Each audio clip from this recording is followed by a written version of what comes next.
ada target dari awal tahun tuh ada resolusi yang mau dibangun.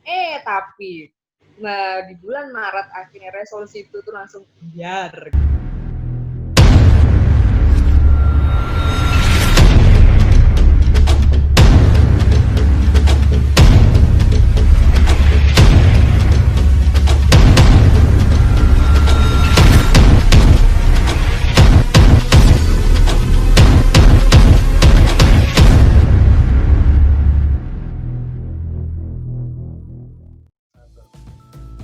Selamat makan malam. Selamat makan malam. Selamat makan malam. Halo Jo. Halo, Sugeng Dalu. Wah, aduh, ini ada Pak Mudin. Selamat malam semuanya. Pak. Gimana Pak? Sepi ya Pak? Sepi kosong, nggak ada yang nikah. Setelah beberapa episode, ketoknya Mas Daniel ini semakin naik derajatnya. Kemarin jualan ikan, kemarin yang tambak. Pak aku yang malah melorot ya, aku malah jadi Joko parkiran. Parkirnya sepi mana? Gitu. Lah ini karena akibat dari parkir udah kelihatan karena nggak ada yang nikah, parkirnya sepi. Atau jangan-jangan backgroundnya Daniel malam ini itu adalah keinginan yang keinginan orang lain yang belum tersampaikan makanya kosong gitu. Orang lain. Ini soal batin. Itu kata narasumber yang lalu ya soal batin. Nah, kita makan malam ini menunya apa, Cak? Nah, ini ada menu yang asik nih, datangnya dari kota yang aku yakin ini kota favorit kalian gitu. Datangnya dari aku Jogja. itu. Kita pernah tinggal di sana semua ya? Masa? Kamu pernah tinggal di sana ya? Oke. Tinggal di sana. Kalian pernah tinggal aku kok Yojo yang tersingkir dari Yojo ya. Kasihan. Atau Jogja memang sengaja menyingkirkanmu? Iya. Kalau nggak gitu kamu udah jadi Pak RT. Betul. Di Jogja, di Lombok, di mana-mana aku raiso dadi RT mulai kene tok. So, apapun itu ya, segala hal yang terjadi sama kita di Jogja, apapun itu, malam ini kita nggak sedikit mengenang-enang Jogja. Mungkin kita akan dari narasumber atau seseorang yang akan kita tampilkan nanti itu kan pasti logat-logatnya pasti ada logat-logat Jogjanya. Sing penting ojo lanang loh, Cak. Sing penting ojo lanang. Kita sudah lelah dengan laki-laki. Oh gitu, udah lelah dengan laki-laki? Sudah lelah. Oh iya, sudah. Oke, kalau gitu nggak apa-apa deh kalau gitu. Ini kalau udah lelah nih ada satu temanku cewek. Oke, kita panggilkan kawannya Mbak Lisa Febriati dari Latah Ngayog Jakarta Hadiningrat. Kita sambut Mbak. Halo. Selamat makan malam. Selamat makan malam. Selamat makan malam. Apa kabar Jogja, Pit? Baik, saya. Jogja saya. Iya. Titip ya Jogja. Enggak, iya titip Jogja. Di 4 layar ini terlihat ya mana yang usia remaja, mana yang tidak ya. Yang mana Jo? Hah? Ya yang remaja kita berdua toh ya Nel. Oke deh, gak apa-apa. Mbak Pipit Nah sehat, ini teman-teman. Sehat? Kenapa? Sehat, Alhamdulillah sehat selalu. Bagaimana Mas dan Mbak, sehat semua ya? Alhamdulillah Sehat. Alhamdulillah. Sebelum kita ngobrol panjang, kita ngobrol kali ini ditemani sama kalau Mbak Lisa mungkin sudah kenal, masih dari Surabaya. Kemudian ada Mas Daniel, seorang penulis dan publisher buku juga dari Bandung. Nah, biar teman-teman juga kenal siapa sih Mbak Pipit, apa kesibukannya sebelum pandemi, dan kemudian setelah pandemi apa mau tetangisan ya oleh, mengopo ya oleh. Nah, monggo, silakan diceritakan. Curcol juga boleh. Curcol juga boleh ya Pak RT ya. Boleh. Curcol. Oke, ya. Halo, saya Pipit. Saya asli Jogja. Besar di Jogja, tapi lahir tidak di Jogja. Saya lahir di Sidoarjo. Yang mana orang tahu Sidoarjo itu ketika lumpur lapindo terjadi. Sebelum lumpur lapindo terjadi, orang-orang pada nggak tahu Sidoarjo di mana. Oke. Nah, sekarang kesibukan, ya kan Mas, bener kan Mbak, Mas? Benar. Nggak tahu. Benar. Apalagi diperkenalkan sama Pipit seperti ini. Jadi Sidoarjo semakin terkenal. Lanjut. Ya, terus sekarang aku bekerjanya sebagai pekerja event. Selain pekerja event juga aku ada satu usaha kecil-kecilan. Nah, tetapi karena sekarang ada pandemi sister corona yang menyerang seluruh dunia dan berdampak banyak tentunya, nggak cuma di Indonesia tapi seluruh dunia berdampak sekali.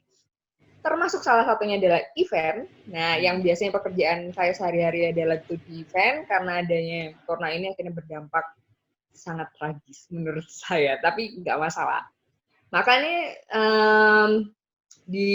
karena pandemi ini akhirnya saya mencoba bangkit dengan cara apapun untuk bertahan hidup.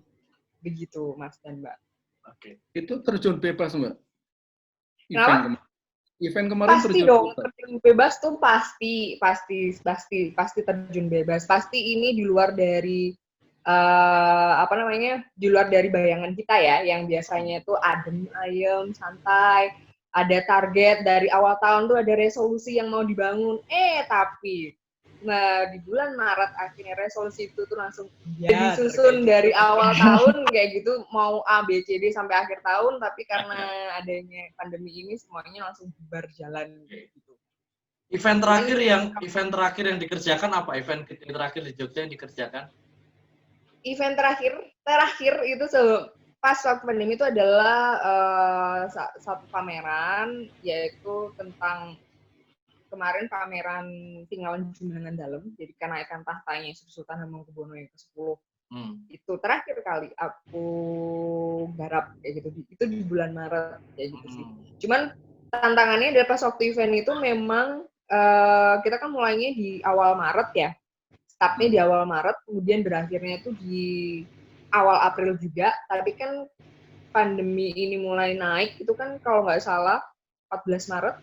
Nah, ya, itu tuh masih running itu. Itu acara masih running, jadi planningnya yang sudah kita buat di awal, plan A sampai plan B-nya itu tiba-tiba berjalan, kayak gitu. Jadi kita harus cepat sekali penyesuaiannya terkait pandemi ini, kayak gitu. Tapi ya alhamdulillah sih acara berjalan lancar.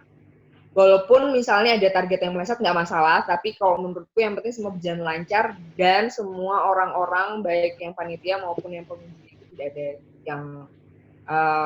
tidak ada yang istilahnya terjangkit atau terinfeksi dari virus itu enggak. Gitu. Yang penting semuanya berjalan lancar, sehat-sehat dari awal sampai akhir tuh sehat-sehat. Jogja gimana sih kabarnya sekarang? Kalau sedikit ceritain, kalau di daerah Depok, terus selatan Jakarta, di Jakarta itu masyarakatnya sudah jadi mutant. Jadi udah nggak peduli mau PSBB, mau metu wae kayak gitu. Nah, kalau di Jogja gimana? Apakah sepi, tetap tenang, apa gimana? Kalau di Jogja tuh mungkin nggak seramai kayak yang di Jakarta ya. Cuman kalau misalnya di Jogja tuh pagi, ya jam-jam kantor tuh masih rame. Jam-jam buka puasa tuh ada beberapa di jalan itu masih ada yang jualan takjil kayak gitu, masih ada. Cuman ya balik lagi, mungkin orang-orang seperti itu karena mereka kan jenuh ya. Maksudnya sudah waktu awal pertama kali pandemi ini muncul itu kan memang Jogja sangat-sangat sepi sekali. Itu jam 5 sore itu udah sepi kayak gitu. Cuman kan karena kita sudah istilahnya kalau di Jogja sendiri kan mungkin ada beberapa juga yang masyarakat menengah ke bawah itu kan memang tidak mengenal work from home ya. Jadi kan mereka kalau misalnya mereka nggak bergerak, nggak keluar di hari itu, ya mereka nggak dapat uang kayak gitu. Karena mungkin mereka sudah hampir 1 bulan di rumah aja, stay at home kayak gitu, akhirnya ya mereka keluar karena orang-orang juga sudah pada bosan. Dan biasanya kan orang Ramadan kan orang pasti akan ngabuburit gitu, terus masih istilahnya banyak sekali kegiatan-kegiatan yang Ramadan tuh ada sih dilakukan. Cuman kemarin itu sempat ada yang masih tarawih gitu di masjid, cuman karena kemarin ada kasus yang terinfeksi karena yang sholat Jumat di Jakarta, akhirnya yang dari Jogja sendiri pun juga masyarakatnya sudah sadar sendiri, akhirnya semua masjid-masjid dan musola-musola yang di Jogja juga ditutup. Jadi orang-orang pada tarawih di rumah kayak gitu. Cuman ya sekarang sih ya udah rame, tapi rame di jam-jam dari pagi jam 8 sampai jam menjelang buka puasa sih. Gitu. Nah, selebihnya udah jam 7 tuh udah sepi sekali. Mbak Pit, tadi kan Mbak Pit bilang di kondisi kayak begini, kemudian Mbak Pit mencari cara untuk bertahan hidup. Nah, kira-kira apa? Kalau kayak Daniel ini kemarin, Mas Daniel mencoba bertahan hidupnya dengan menawarkan ginjal, kayak gitu. Nah, kalau Mbak Pit apa? Kalau bertahan hidup yang mematikan itu. Ya. Lumayan, Cek. 30 yuto loh Daniel nawar ke. Ginjal sapi. Tapi rano sing gelem ya, Daniel ya? Enggak ada. Lah itu bukannya buka fasilitas apa? Jasa menikahkan secara virtual itu. Ya itu juga nggak laku, makanya dia mau jualan ginjal. Aku udah bikin terobosan menyewakan pengantin kalau nggak punya. Toh nggak laku juga. Apa ya? Menyewakan pengantin ya? Iya, nggak laku juga. Tunggu aku di Bandung, anak muda. Oke, Mbak Pit, gimana Mbak Pit? Kalau bertahan hidup, karena dasarnya aku tuh memang nggak bisa diem sih. Maksudnya istilahnya ubek aja kayak gitu.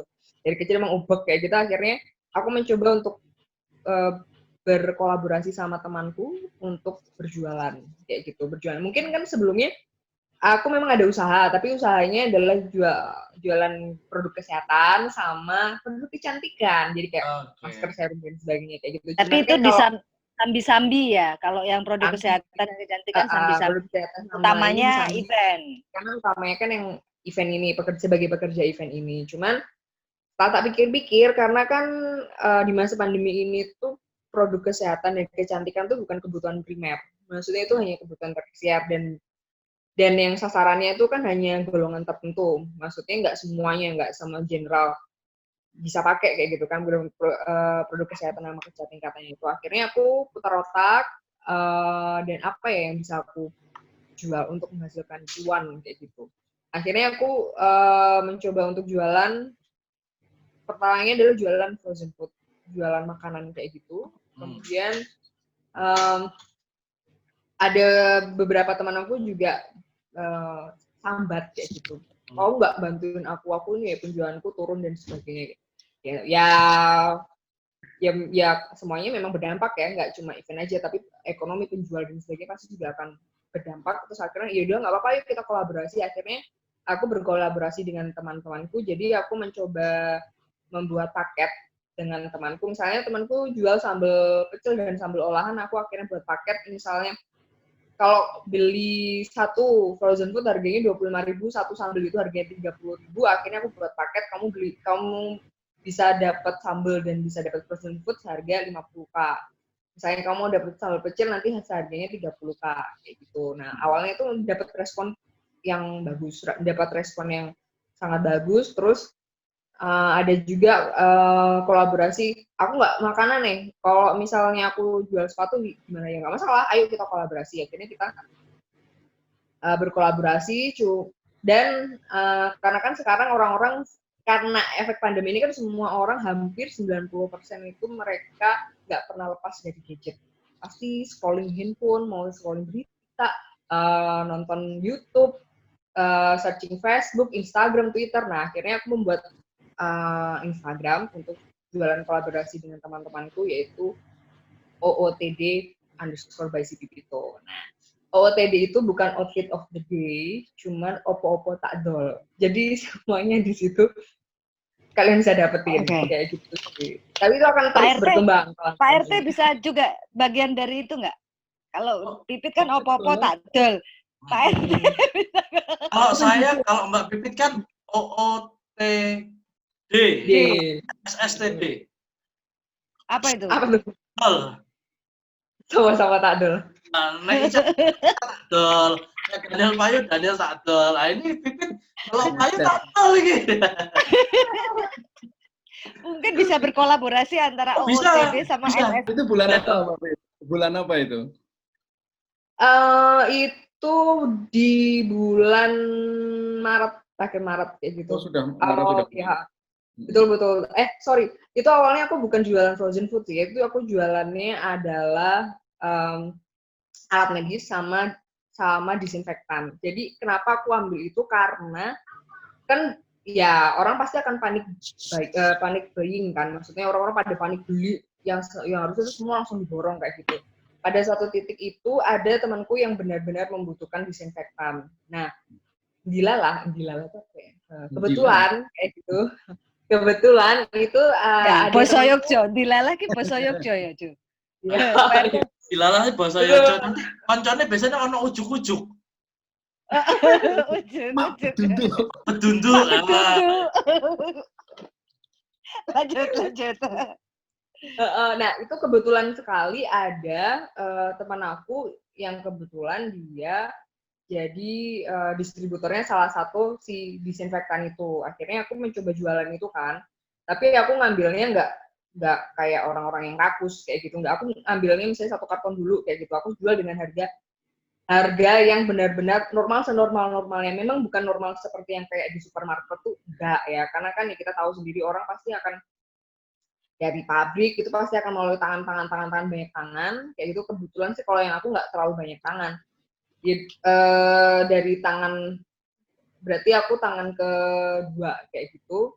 Aku mengambil untungnya yang nggak terlalu besar kayak gitu. Orang-orang kan pasti akan pengen ya dapet yang cuannya banyak kayak gitu kan, biar nanti kalau misalnya ini barangnya cepet laku kayak gitu mereka bisa memperkaya diri. Cuman aku nggak tega sih. Dari situ aku nggak tega. Akhirnya aku mencoba yang penting aku ngambil untung 1.000 aja, 1.000-2.000 nggak masalah. Itu habis kayak gitu. Kemudian aku coba temanku yang orang medis sendiri butuh kayak misalnya masker, kemudian ada termogan kayak gitu, aku coba cari dan akhirnya ada juga supply-nya yang ada, akhirnya aku juga mencoba menyalurkan itu. Cuman ketika kalau aku cuma berkonsentrasi ke itu aja kan nggak mungkin, karena semua akan berjalan kan. Dan mendekati yang Ramadan ini akhirnya aku beralih dengan jualannya yang produk-produk yang primer itu. Frozen food itu tadi. Jadi Ya, mengalami jualannya pun mengalami perkembangan dari begitu langsung dalam tanda petik lockdown event gitu kan, terus langsung mulai ubyek ya, itu tadi satu kata kuncinya Pipit ini ubyek gitu kan. Jadi langsung dimulai dari disinfektan atau apa terus habis itu masuk ke frozen food. Oke. Terus dari situ ada perkembangan apa lagi? Soalnya kalau ngeliat terus berkembang gitu loh. Ada perkembangan apa lagi? Iya sih, mungkin kalau misalnya teman-teman menyadari juga itu kan bahwa ketika pandemi di bulan Maret, itu kan orang-orang pasti masih punya saving money yang lumayan ya, yang cukup lumayan kayak gitu. Cuman ketika aku mulai di April sampai awal Mei itu aku udah mulai merasakan ada perubahan yang nggak semua orang tuh masih punya cadangan uang kayak gitu untuk mereka bertahan hidup. Nggak semuanya itu punya tabungan, nggak semuanya itu punya penghasilan yang baik kayak gitu kan. Akhirnya aku mencoba untuk mempunyai ide yaitu dengan barter kayak gitu. Ini sih dengan barter. Nah, kenapa aku memilih dengan barter ini? Karena kan orang tuh butuh makan. Jangan tuh orang butuh makan kayak gitu. Dan banyak sekali kalau misalnya Mbak dan Mas baca berita itu kan orang kadang-kadang nyuri, orang-orang kadang-kadang ngambil nyopet dan sebagainya itu karena untuk ya bertahan hidup, untuk makan kayak gitu kan. Nah, kenapa mereka seperti itu? Karena mereka nggak ada uang untuk membeli si produk untuk makan, nggak bisa buat beli beras, nggak bisa buat beli telur, nggak bisa buat beli mie, pokoknya semuanya bahan makanan mereka nggak bisa beli karena mereka nggak punya uang. Nah, itu kepikiran buat aku juga, gimana ya caranya aku tuh biar bisa membantu orang lain juga untuk bisa bertahan hidup, bagaimana caranya. Akhirnya aku mencoba dengan sistem barter. Nah, ini memang kalau misalnya menunggu dulu banyak orang untuk bergerak, itu lama menurutku. Jadi akhirnya aku mencoba dari diriku sendiri gitu. Gak apa-apa lah, maksudnya impact-nya masih kecil, gak masalah. Yang penting kalau misalnya dari impact-nya dari kecil dulu, itu pasti akan bisa menginfluence, menularkan kebaikan bagi banyak orang juga. Tapi aku sadar nggak sih kemudian ketika Mbak Pit mulai bicara barter dan sebagainya, yang selama ini orang jualan menganggap rekannya yang lain adalah kompetitornya, tapi kemudian di kondisi sekarang malah kemudian ada satu pemikiran yang terbalik bahwa ternyata orang si A atau si B bukan kompetitorku. Ketika kita berkolaborasi bisa menciptakan satu support system yang kuat kayak gitu. Ngerasa nggak itu ketika ini kemudian berjalan? Kerasa sih, aku merasa sangat-sangat kerasa sekali kayak gitu ya. Mungkin mungkin ini ya, sebelum pandemi itu kan orang akan kompetitornya adalah bagaimana caranya produk kita tuh lebih laris daripada kompetitor kita, kayak gitu kan. Cuman kalau sekarang itu kalau kita hanya untuk memikirkan diri sendiri aja, cuma egois aja, itu tuh nggak akan bisa nyelamatin banyak orang kayak gitu. Yang untuk saat ini, yang saat pandemi ini tuh kita nggak bisa kalau misalnya sendirian kayak gitu. Kita kalau misalnya pengen untuk membantu orang lain kayak gitu tuh ya ayo kita kolaborasi gitu. Masa ya tega sih di zaman sekarang kayak di saat-saat pandemi ini juga kita harus masih mikirin diri sendiri kayak gitu kan.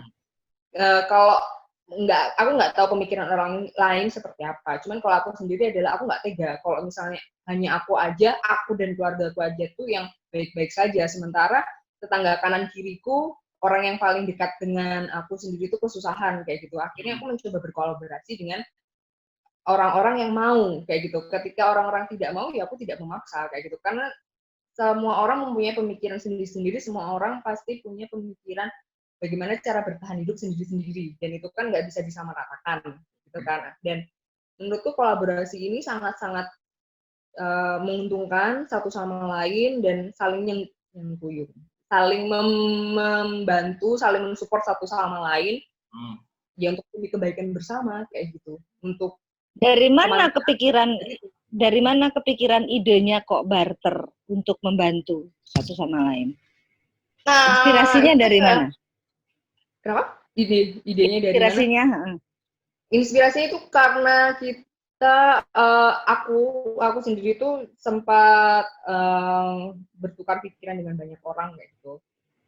Dan habis itu tercetuslah, oh iya ya, kayaknya diceritakan juga yang zaman-zaman dulu tuh, dulu tuh ada sistem barter kayak gitu. Dengan sayuran, antar orang sayuran dengan misalnya tempe dan sebagainya. Oh iya, kenapa nggak dibuat seperti itu? Kayak gitu. Sebenarnya kan, kalau kita bertransaksi pun kita juga sebenarnya itu barter, tetapi bukan barang dengan barang, tapi dengan uang, dengan mata uang yang ada nilainya, dengan kertas yang ada nilainya yang kita sebut dengan uang.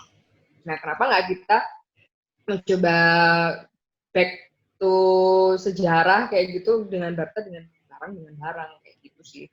Dan mungkin kalau misalnya langkah kecil yang aku lakukan ini bisa membantu orang, bisa membuat orang lain juga bertahan hidup, ya aku harap sih banyak teman-teman yang di luar sana juga akan melakukan seperti ini. Nah. Jadi barternya itu yang Pipit lakukan tidak melibatkan uang? Nggak ada uang di situ? Ya, okay. Sebenarnya kalau dari aku sendiri gitu kan, saya sama temen kayak gitu. Misalnya ada teman yang mau membeli barang aku kayak gitu kan, ya mereka akan langsung to the point aja. Aku bilang, kamu mau barter atau mau bayar dengan uang atau mau transfer kayak gitu. Oh, bisa barter, bisa. Oke, barternya dengan apa? Misalnya aku cuma punyanya, misalnya katakanlah aku mau beli frozen foodmu nih kayak gitu, tapi aku cuma di rumah punyanya gula Jawa kayak gitu. Gula Jawa itu cuma yang 4 itu, ya nggak apa-apa. Lah kamu rela nggak kalau misalnya yang belajar ditukar sama frozen food? Ya nggak masalah, ya udah kita langsung adakan barter itu kayak gitu. Terus aku yang penting kesepakatan. Ada kesepakatan jumlahnya. Karena jumlahnya kalau misalnya dari aku pribadi ya, misalnya itu bisa value to value-nya sama, nggak masalah. Tapi kalau misalnya value to value-nya tidak sesuai kayak gitu, yang penting sih keikhlasan dari aku sendiri sih. Kalau misalnya orang tuh mampunya segitu dan dia pengen beli kayak gitu kan, ya nggak apa-apa kayak gitu. Misalnya nggak ada patokan, yo nggak mau lah, nanti aku rugi kayak gini. Sekarang udah nggak mikirin untung rugi sih kalau menurutku. Kayak gitu, gimana caranya aku bisa bertahan hidup dan orang lain juga bisa bertahan hidup. Itu awal-awal di lingkaran teman dulu? Iya, aku awal-awal di lingkaran teman dulu gitu kan, karena aku trial and error ini nggak bisa sembarang orang sih, maksudnya seperti itu karena kan kalau misalnya dari teman kan kita sudah enak kan, maksudnya cara masuknya tuh enak, bargainingnya tuh enak. Kalau temen itu memang masuknya enak. Nek koncone ngobrolnya enak. Mau enak yo enak. Lanjut. Pak RT, tadi ngambil barang yang mau dibarter. Bukan. Tadi ada mobil mau masuk, mau parkir situ. Jadi saya lagi sibuk konferensi internasional, jadi mobilnya tak kon tunggu wae meneh. Oh, kirain lagi mau ada barang yang mau dibarter. Saya sudah selain harga diri saya sudah nggak punya apa-apa lagi saya. Tapi harga diri itu punya tinggal segini. Kalau kondisi lingkungan rumah gimana Mbak Bet? Ada perubahan nggak? Maksudnya kalau di Jakarta dan sekitar Jabodetabek itu rata-rata biasanya kan tanpa tersadar pola hidupnya individual kayak gitu. Tapi kemudian ketika ini terjadi, semua orang jadi semakin memperhatikan kiri, kanan dan sebagainya. Nah kalau di Jogja gimana? Di lingkungannya Mbak Bet? Di lingkunganku ya. Lingkunganku nih kebetulan itu lingkungan yang unik sih. Jadi ada semi perumahan ya semi kampung. Okay. Jadi, mungkin kalau yang sebelum-sebelumnya pandemi ini sih ya kita masih gotong royong, tidak ada perubahan yang signifikan kecuali portal pada ditutup kayak gitu, pada di lockdown sementara gitu. Cuman kalau yang sekarang sih masih tetap sama sih, saling gotong royong satu sama lainnya. Kalau misalnya ada yang kesusahan kita masih saling membantu kayak gitu sih. Enaknya di Jogja tuh seperti itu, maksudnya masih sifat tolong menolongnya itu masih well lah dibandingin daerah lain. Sorry loh Mas yang tinggal di Jogja. Tapi ini menurut pengalaman itu seperti itu. Sebentar, aku jadi teringat sesuatu deh waktu cerita barter. Sebenarnya ingat nggak kalau misalnya kita itu ada dulu ya tahun 2000-an kayaknya masih ada. Kalau misalnya ada acara gathering, kayak itu kantor apa-apa, ada yang namanya tuker kado. Tuker kado gitu. Itu kan sama juga kan ya dengan kayak sistem barter itu dengan angka yang pokoknya sama harganya sekian. Terus kemudian dibarterin sebagai kenang-kenangan gitu. Nah, kalau itu kan bukan dalam konteks ekonomi gitu loh. Tapi kalau yang Pipit lakukan ini konteksnya adalah aku lagi butuh gula. Nil, aku butuh gula. Daniel punya gula gitu misalnya. Terus Daniel bisa nanya ke aku misalnya, kamu punya apa nih gitu ininya. Kayaknya gini. Kamu ketawa kenapa Pak RT? Nel, aku butuh gula. Oke, Ca. Aku punya gula, Ca. Kamu punya apa, Ca? Aku cuma punya kasih sayang. Modar we nek kaya ngono. Modar we. Value-nya enggak masuk. Lah value-nya loh. Loh, apapun itu kan tadi Pipit bilang asalkan ada kesepakatan Pak RT. Bener kan, Pit? Ada kesepakatan kan? Gitu. Jadi misalnya Daniel punya gula gitu. Kamu punya kasih sayang. Bukan. Daniel, aku punya tembakau. Aku punya tembakau gitu. Nah, kemudian oh iya kalau gitu tuker sama tembakau. Nah, gitu. Bisa kan kayak gitu kan maksudnya Pit? Bisa. Iya, betul, bisa. Tapi Mbak, ini kan masih berlaku di lingkaran teman. Kayak gitu. Apakah ini bisa dicoba orang yang belum kenal? Maksudnya meluas ke orang yang nggak dikenal sama sekali? Bisa kok, bisa, sangat-sangat bisa kayak gitu. Ya itu tadi, kalau misalnya yang sebelum yang aku lakukan adalah kalau misalnya mau barter itu kan aku nanya dulu kayak gitu, mau transfer atau mau barter kayak gitu. Misalnya dia transfer aja ya nggak masalah kayak gitu, berarti kan dia masih punya istilahnya kita cadangan uang kayak gitu. Tapi kalau misalnya enggak, emang bisa ya barter, bisa kayak gitu, bisa kayak gitu. Oh iya saya punya yang ini gitu, ya nggak apa-apa. Nanti istilahnya kita akan barter dengan apa yang dia punya dan apa yang aku punya. Kadang aku juga misalnya kayak gini adalah ketika aku dengan orang yang di luar kayak gitu, aku pengen nih beli barangnya kayak gitu. Ya aku pengen deh beli yang barusan aku lakukan adalah aku pengen beli benih untuk yang tanaman kayak gitu. Kira-kira bisa nggak ya Mas barter kayak gitu? Barter gimana nih Mbak maksudnya gitu? Ya aku terangin lalalala kayak gitu. Oh iya boleh kayak gitu. Emang berapa harganya? Harga barangmu kayak gitu. Harga barangku adalah per packsnya 25.000 kayak gitu. Di tempatmu berapa harganya? Oh, harga benihnya itu adalah 100.000. Oke. Emang selain itu punya barang apa aja nih Mbak? A, B, C, D disebutkan, akhirnya terjadi kesepakatan. Oke, aku mau sama frozen food aja. Ya udah, berarti kalau kayak gitu mau frozen foodnya yang mana? Ya ada katalognya ya nggak? Langsung tak arahin ke medsosnya Instagram itu. Oke Mbak, aku mau 4 frozen food.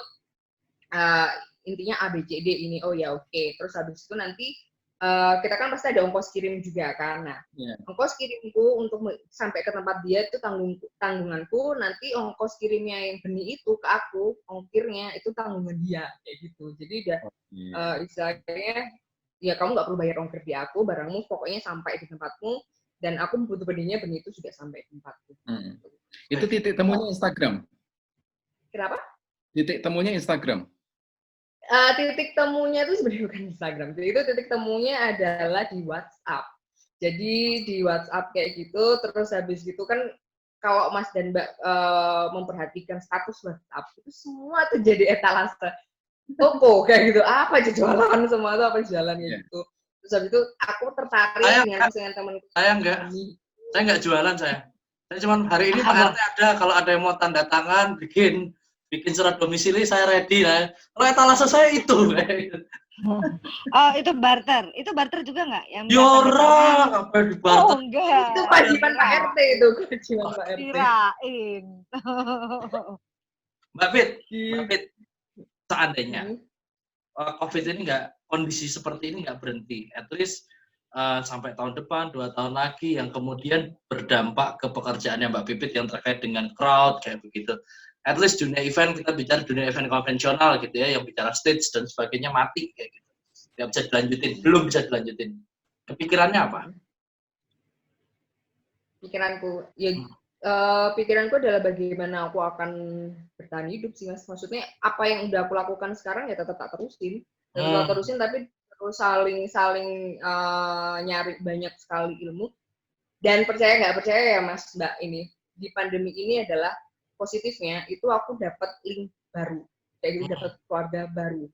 Nah, dengan adanya link baru dan keluarga baru ini tuh bisa melebarkan istilahnya usaha yang aku rintis dengan teman-teman kayak gitu. Jadi istilahnya ya sebenarnya yang COVID ini di satu sisi mematikan pekerjaan utamaku sebagai pekerja event, tapi di sisi lain itu juga ada positifnya adalah aku bisa mengenal banyak orang dan aku bisa yang selama ini istilahnya dalam misalnya link distributor dan sebagainya aku nggak pernah tahu kayak gitu, tapi ini aku langsung dapet kayak gitu. Jadi yang sebenarnya apa yang sudah aku lakukan ini akan aku terus lakuin kayak gitu.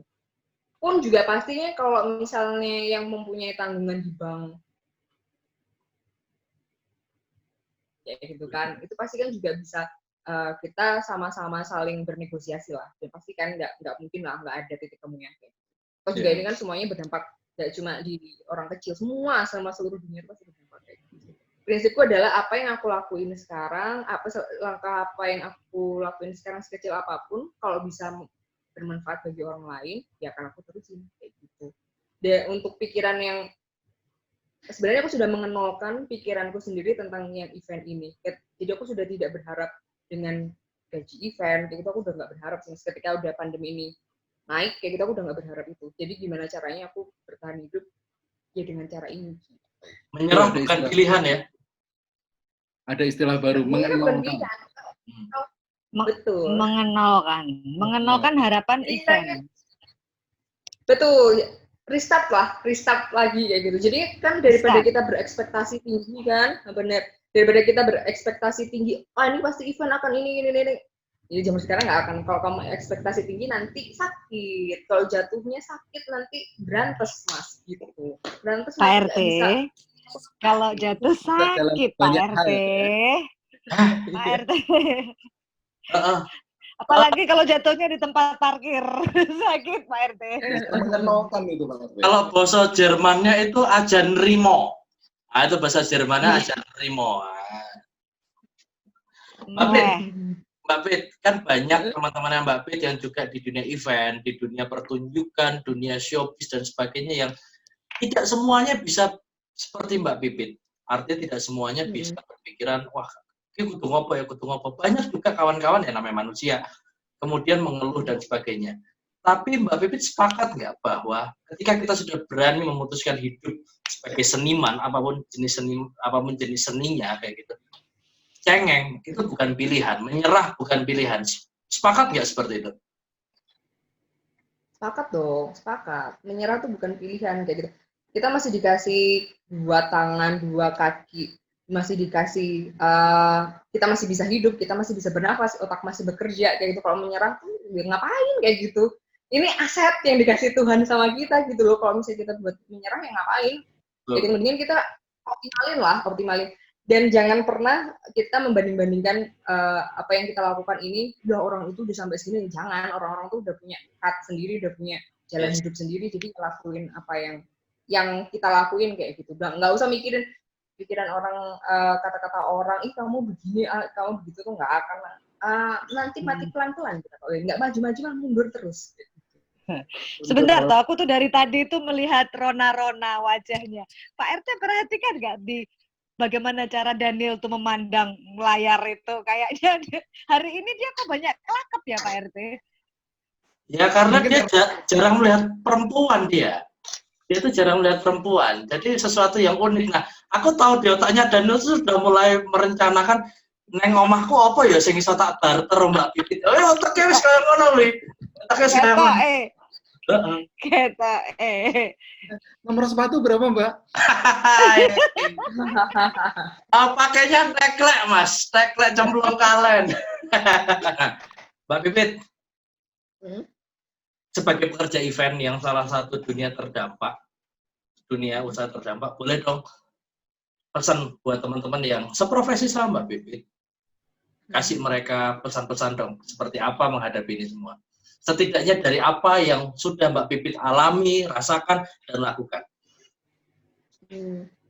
Buat teman-teman pekerja event di seluruh Indonesia dan seluruh dunia, orang pekerja event itu kan orangnya kreatif ya, dan pasti itu penuh dengan keajaiban. Semuanya pokoknya disentuh sama pekerja itu, yang dari biasa jadi luar biasa kayak gitu kan. Dari situ tuh sebenarnya kita sebagai pekerja event itu sudah diberikan sebuah keajaiban, sebuah kelebihan dari Tuhan kayak gitu. Jadi maksimalkan kelebihan yang kita punya itu apapun, dengan cara apapun, mau berjualan boleh, mau bikin ngasih motivasi boleh, mau bikin tutorial silakan, pokoknya gunakan kreativitas kalian selama kalian masih bisa bernafas. Gunakan kreativitas kalian, gunakan tenaga kalian, gunakan pikiran kalian untuk bertahan hidup, dan jangan lupa untuk saling tolong-menolong, berkolaborasi dengan yang lainnya. Gitu. Karena tidak semua orang memiliki kemampuan yang sama kayak kita. Gotong royong itu tuh pasti akan terus memberikan efek positif kok. Nggak akan rugi kok kita, malah tambah positifnya, malah banyak, untungnya malah tambah. Mantap. Oke. Nah, demikian obrolan kita pada malam hari ini. Selesai tidak selesai kumpulkan, yang kita pelajari malam ini adalah 1, belajar nerimo, kemudian lihat kondisi sekitar, lihat peluang yang ada, ambil, maksimalkan, menyerah bukan pilihan, dan bersyukurlah selama kita masih punya segala sesuatu yang diberikan Tuhan. Oke, cukup makan malam kita pada malam hari ini. Terima kasih buat makan malamnya Mbak Pipit. Semoga sukses selalu. Salam buat kawan-kawan. Ya, tunggu kita ke Jogja ya. Tunggu kita ke Jogja. Ya, kalau ke Jogja aku belajar karpet merah berlian. Iya. Berlian permata. Barter ya? Orang barter nih, orang barter. Oke, sampai jumpa. Ya, sampai jumpa.